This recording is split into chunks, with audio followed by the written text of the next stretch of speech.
বাংলাদেশের ইতিহাসে ক্ষমতার পালাবদল হয়েছে, নেতৃত্ব পরিবর্তন হয়েছে, রাজা বদল হয়েছে, শ্রমিকের অধিকার কখনোই নিশ্চিত হয় নাই। এটাই বাস্তবতা, এটাই নির্মম সত্য।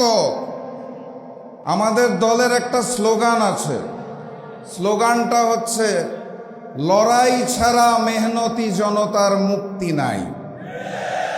লড়াই ছাড়া মেহনতি জনতার মুক্তি নাই।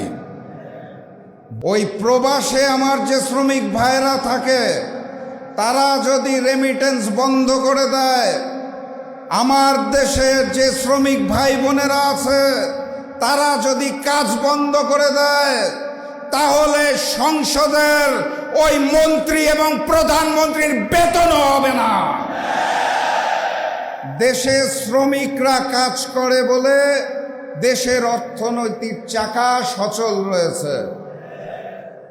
বিশেষ অতিথিবৃন্দ, মঞ্চে উপস্থিত জাতীয় নেতৃবৃন্দ, শ্রমিক নেতৃবৃন্দ, মিডিয়ার ভাইরা এবং আমার সামনে উপস্থিত সারা বাংলাদেশ থেকে আগত শ্রমজীবী ভাই এবং বোনেরা, সবাইকে জানাই আমার দল জাতীয় গণতান্ত্রিক পার্টি জাগপার পক্ষ থেকে সংগ্রামী সালাম এবং শুভেচ্ছা। আসসালামু আলাইকুম।